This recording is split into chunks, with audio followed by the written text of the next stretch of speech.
going to show you right now what that fire looks like. What you're seeing is all smoke from the past hour. There is no cloud right there. That is all smoke coming from this 1,200-acre forest fire. Now, when we got here just about an hour and a half ago to set up our shot, you could barely see smoke over the mountain ridge. Well, it has significantly grown since then. They don't know what reignited this wildfire, but we are told that is what it is. It is a reignition. I asked if it's grown since this morning's 1,200 acreage. And you keep talking about the temperature. We found the coldest people here, right up there.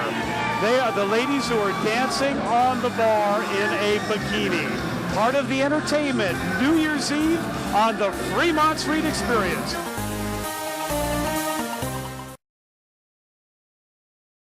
Nice and quick with your footwork into your pass. Downtown Las Vegas Soccer Club Technical Director Danny Stone is training his team for a tournament next weekend. That one is more difficult. It's not just any tournament. The International Mayor's Cup is a great tournament. And this isn't just any group of girls. These 13-year-olds are arguably the most successful female soccer team the Silver State has ever produced. They get to showcase their skills on an international stage next weekend here in Las Vegas. As Sig Rogich Middle Schooler Alexis Lloyd puts it, there's definitely a lot more competition in Mayor's Cup, and that's what we like to play because it makes us better as a team. So do hard practices like this. Don't stop the ball, keep the ball rolling. Troy Holloman, Silvestri Middle School. It's really exciting to go to the Mayor's Cup. We practice like 4 times a week, so we've been doing a lot of preparation for it. Earlier this year, the downtown girls came within a penalty shoot-off of playing for a national championship that no Nevada team has ever won. Coach Stone thinks it's only a matter of time. There's no reason why it can't happen at all. No, it's going to take a lot of work from coaches with young players so that by the time they do get into their teen years that they have a very well-rounded background in the game and a technical basis to the game where they can compete and play at that highest level. As the clock ticks down to the Mayor's Cup opening games, Cadwallader Middle School's Maddie Boyd has her agenda set. Just being prepared and getting ready and pumped up for your game. Will you be ready? Yes, I definitely will. Don't bet against these girls achieving their goals. Jerry Brown, News 3.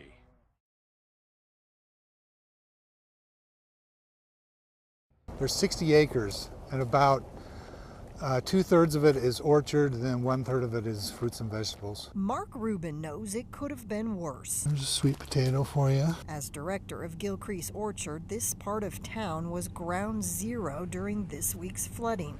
But while the streets became impassable, the orchard itself was spared. It just surrounded us like an island. It was flooding on all sides. Even though customers were few and far between. We did close on Tuesday, but Thursday the sales were real light because it was still difficult to get to because of all the debris and everything on the roads. Now Rubin is preparing to reopen on Saturday, packaging fresh honey and hoping the weather holds. I don't think it'll be as bad as that last one, but and maybe it'll help clean the roads off. Which is something his neighbor Jim McGee could use a little help with. His driveway still covered in mud. He's been shoveling for 5 days. 7 inches, we measured it, yeah. And it goes all the way through my front yard here, too. So they're out here cleaning up, but that's not really helping you? No, it would if I had this stuff out of here, but until this is out of here, I don't know where I'm going to put it. I'm going to just dump it out there. They'll have to come by and grade it again. And all over this northwest neighborhood, street sweepers are hard at work, cleaning off dusty streets before another round of storms.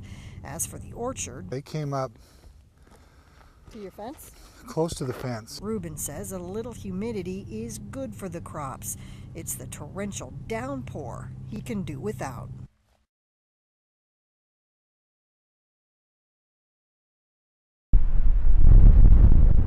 Than we thought.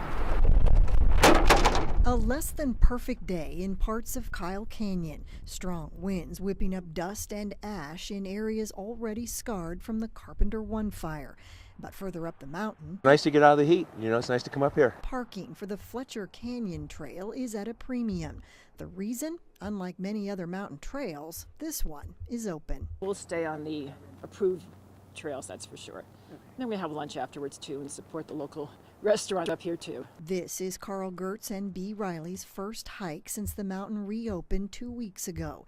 And over at the visitor center, there are questions. Hilltop is open. What areas are still off limits? Anything south of Kyle Canyon, which is Route 157, is probably going to be closed. Lainey Mowat is with Go Mount Charleston, an organization in charge of visitor information and education.